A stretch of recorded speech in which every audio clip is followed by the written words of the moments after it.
Rob Sharpe, good morning to you. A stormy, cool change. I'm thankful for this. It was hot last night. We'll cross New South Wales today. Does it look like a southerly buster? It does indeed. First one in a year for Sydney, it looks like.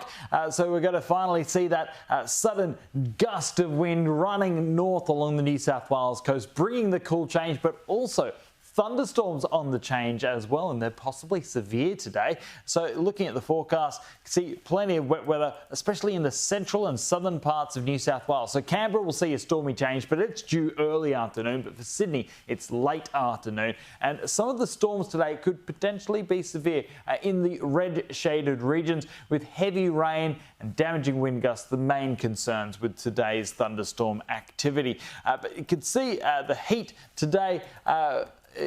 For Sydney, it'll be high 20s early afternoon, maybe nudging 30 for some suburbs, but by around 6 or 7 p.m, it should be back to the low 20s for the Sydney basin. So a solid drop in temperature, with the apparent temperature dropping back into the teens due to the strong winds on the coast.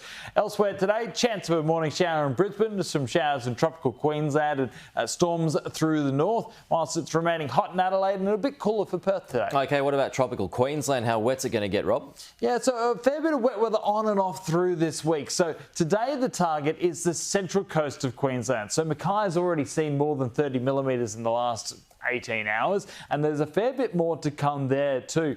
You can see that area of heavier fall in the Central Coast with Sunday's region today, and even out to Townsville looking fairly wet. But then into tomorrow, that burst of southeasterly winds and wet weather will nudge further north along the coast, and so that's likely to target the Cassowary coast, which is just south of Cairns.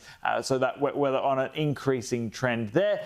Still the odd shower for southeast Queensland, but I wouldn't expect too much from that. It's just the odd little spot of wet weather each day. But looking further ahead, and the wet weather will gradually ease for southeastern Queensland, but for tropical Queensland, a bit of an easing trend Friday, Saturday, before probably picking up noticeably Sunday and into the start of next week, where a tropical low may even be moving in with some heavier falls. So at the moment, the average of forecast models picks widespread falls of 100 to 300 millimetres for tropical Queensland. OK.